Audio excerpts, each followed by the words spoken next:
Nigel Farage, can you win a referendum without putting immigration at the front and centre of your campaign? I don't think so, no. I mean, look, there are lots of important issues here. Clearly, the trade argument's very important. Access to markets, very important. All of that matters, but I thought the polling that was out this week from ICM was really instructive. It showed that if David Cameron got a deal on the free movement of people, that 52% of people would vote for us to stay inside the European Union. If he didn't, only 36% would vote for us to stay part of the European Union.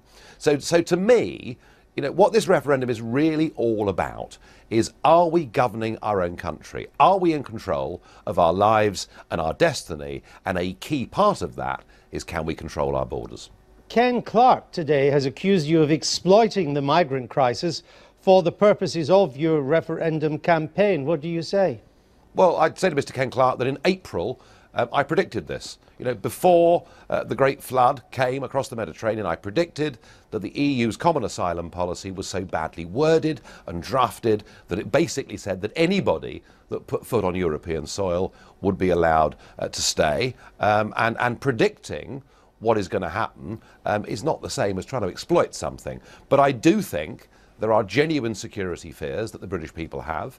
Already, you know, we see ISIS using this crisis to get their jihadists into Europe, and that is something that I want my country to protect itself against. Well, let's look at how we would be if we were. Suppose we were to vote to leave the EU. Can you give us an idea of what our relationship would be with the EU in your mind? Are Norway, Switzerland, even Turkey, are they any guide? Well, I mean, you know, Norway and Switzerland and Turkey and Mexico and quite a lot of other countries around the world have trade deals with the European Union. There are lots and lots of different models.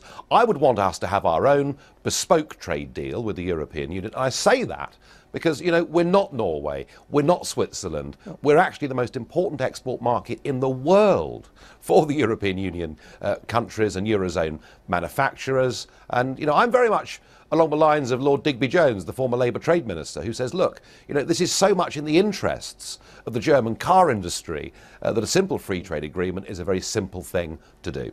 Well, I take it that you would still want us, if we were to come out, to have access to the single market. So let me just drill down a bit on Norway. Norway has access to the single market, but it still has to pay substantial fees to the EU. It has tariffs on its farm produce. It has to follow most EU rules, including the Working Time Directive. It's subject to the same freedom of movement of peoples as other EU members. So I take it that wouldn't be acceptable. No. That is what Norway has opted to do. Right. And actually what's very interesting, the money that Norway pays, it doesn't pay to Brussels. It pays directly to some of the former communist countries because it chooses to do so. But equally, Norway controls her own fisheries. She's not bound in any way by foreign policy. So Norway's got a deal that suits Norway. It's also worth remembering that Norway sells to European Union markets about 75% of their overseas business. Now, I'm not talking about that. Having access to a market is not the same thing as being tied into free movement of people. This is the only part of the world in which we're told that trade must be linked to political union and must be linked to the free movement of peoples. Nowhere else on the rest of the globe does this system exist. All right, so if it's not the Norwegian model, what about the Swiss model then? Now, Switzerland has partial access to the single market, but not services. Services are 78% of our GDP. It also has open borders with the EU. It has to follow many EU directives. So I would take it that the Swiss model would not be acceptable either. Well, the problem, of course, in both Norway and Switzerland is whilst the people have repeatedly voted not to be part of the European Union, the political classes in those countries do everything they can to get them as close to the EU as possible. I do not want our relationship to be one of total free movement of people, and I certainly don't want it to be one where we're bound and prevented from making our own trade deals globally. You see Switzerland, for example. Yep, she signed up to some things that I don't think she should have done, but Switzerland has more free trade agreements across the globe than we do as members of the European Union. And I'm saying this, we are a market of 65 million people. We're the biggest export market in the world for those Eurozone manufacturers. We trade at a deficit. I mean, it's unbelievable. It's over £50 billion every year. We are in a fantastic position to have a bespoke British deal. Okay, well, now, bespoke British deal. So it would seem, therefore, there's no precedent, no existing arrangement, in your view, that would cover British-EU relations post a leave vote. We'd have to take it on trust that you and others could negotiate an entirely new and satisfactory arrangement. We would be voting for an uncertain future, voting into the dark. Well, actually, on D+1, you know, we voted to leave the European Union. We're still members of the European Economic Area, and we have up to 2 years, and I hope much shorter, to change our relationship. But the day we vote to leave the European Union, we are still part of the European Economic Area. We still have complete free access to markets. Which involves free movement of people. Which does, and that is going to be part of our negotiating process. But what I'm saying to you is it's not a leap in the dark that actually stage one is we're still part of that European Economic Area, and from that position of strength, and knowing that we are a massive market for European companies, we've got the position to negotiate a proper deal. Well, you say we have a position of strength, and clearly we'd be in a stronger position than Norway or Switzerland. But the EU only exports 2.5% of its GDP to the United Kingdom. We export 14% of our GDP to the European Union. They can afford to play hardball with us. Let me tell you something. Those German car manufacturers, the last thing they will allow Chancellor Merkel to do is to make it difficult for them to sell their high-value products into the United Kingdom. You know, we're stuck here, I think, with some arguments that, frankly, are out of date. 40 years ago, you know, the idea that we would join something that was a tariff-free club was a very powerful, very potent argument. We're now living in a global economy where not for services, Mr. Farage. There are still massive tariffs on services. Well, how ironic. And we are 78% a service economy. How ironic that 30 years after the single market was started, we still do not have full access to the European market unhindered for our financial services such as insurance. So if, you know, 30 years we've been trying to complete this mythical if we leave single it, market. even worse. You cannot get away from the fact that the world has changed. That tariffs on manufactured goods have all but disappeared, and that where Britain finds itself now is the growth of our exports of goods and services is 2 to 1 bigger outside the European Union. So already our businesses are engaging with the rest of the world, and what I want us to do is to have a government that is able to go to India, that is able to go to countries like that and negotiate our own trade deals. And that way, actually what we do is we say no to political union and we say yes to the UK, thinking globally and not just in European terms. Can I just look at the organisations that seem to be springing up to campaign to take us out of the EU? We've now got Vote Leave and we've got Leave.eu. It's all a bit reminiscent of Monty Python's It's People's Front of Judea and the Judean People's Front, isn't it? No, I don't think it is. And by the way, I support both of them. You know, I listened to what Vote Leave had to say last week.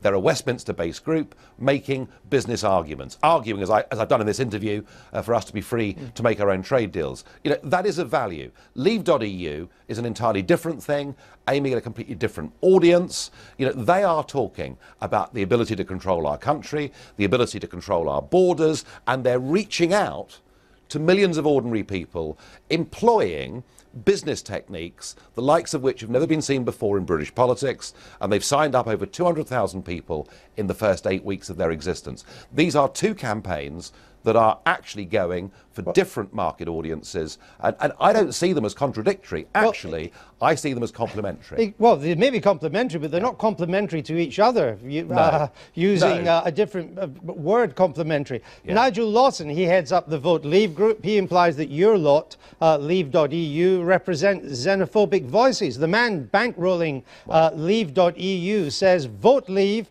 has no idea how to reach a wider audience and that one of its leading lights should be shot. I mean, you'd never know you were on the same side, would you?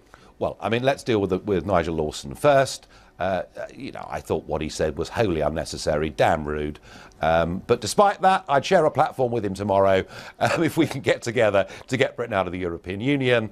And as far as some of the comments that Aaron Banks has made, he's just not used to this backstabbing world of Westminster, and he thought that when he sent people emails, they wouldn't be leaked to national newspapers, and so he's got some lessons to learn as well. The really important point is that both of these campaigns are going in the same direction. One is appealing to a much nichier audience. The other is out there, trying to reach the great British public by the million. And my view is that I will support both. I'm not interested in being partisan about this. And I'm really confident that at some point in time, they will all come together. Well, do you accept that it's Vote Leave that is likely to get the official campaign designation from the Electoral Commission, because it is cross-party? It's got Tory, Labour, it's even got your only UKIP MP, Douglas Carswell. He belongs to that one. It's more likely to get the official seal of approval, is it not? That's a very Westminster way of looking at it. And I don't think the Electoral Commission think the only measure is how many members of Parliament join a campaign. I suspect they'll be looking at how many other organisations are involved. And the advantage that Leave.eu have got at the moment is they've got virtually all of the Eurosceptic pressure groups are signed up to them. The advantage that Leave.eu have got is that they can reach people on the left of politics, and that is a much harder thing for Vote Leave to do, given just how closely linked but to if a number of Tory groups if it is are. Vote Leave, would you consider rolling Leave.eu into it? No, for I'm one not part. major campaign. No, please, can we please get this straight? I am not part of Leave.eu. I am encouraging Leave.eu to get out there and sign up millions of people. Just as I'm very pleased that Vote Leave has got some senior business figures making, some very sound business arguments. I'm not a member of anything. I'm the leader of UKIP. We're out there fighting the ground campaign already. I'll be up at the Sage Gateshead tomorrow night on the next part of the tour that I'm doing. I think both of these people have got something to offer. If against all your entreaties, this country votes to remain in the EU, would that mark the end of your political career? Well, I've been trying for over 20 years to get this referendum.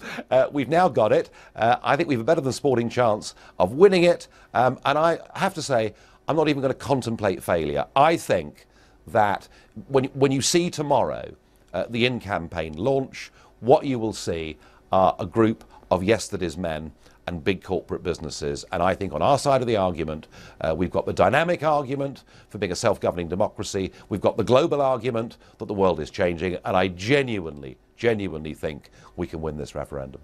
Nigel Farage, thanks for joining us. Thank you.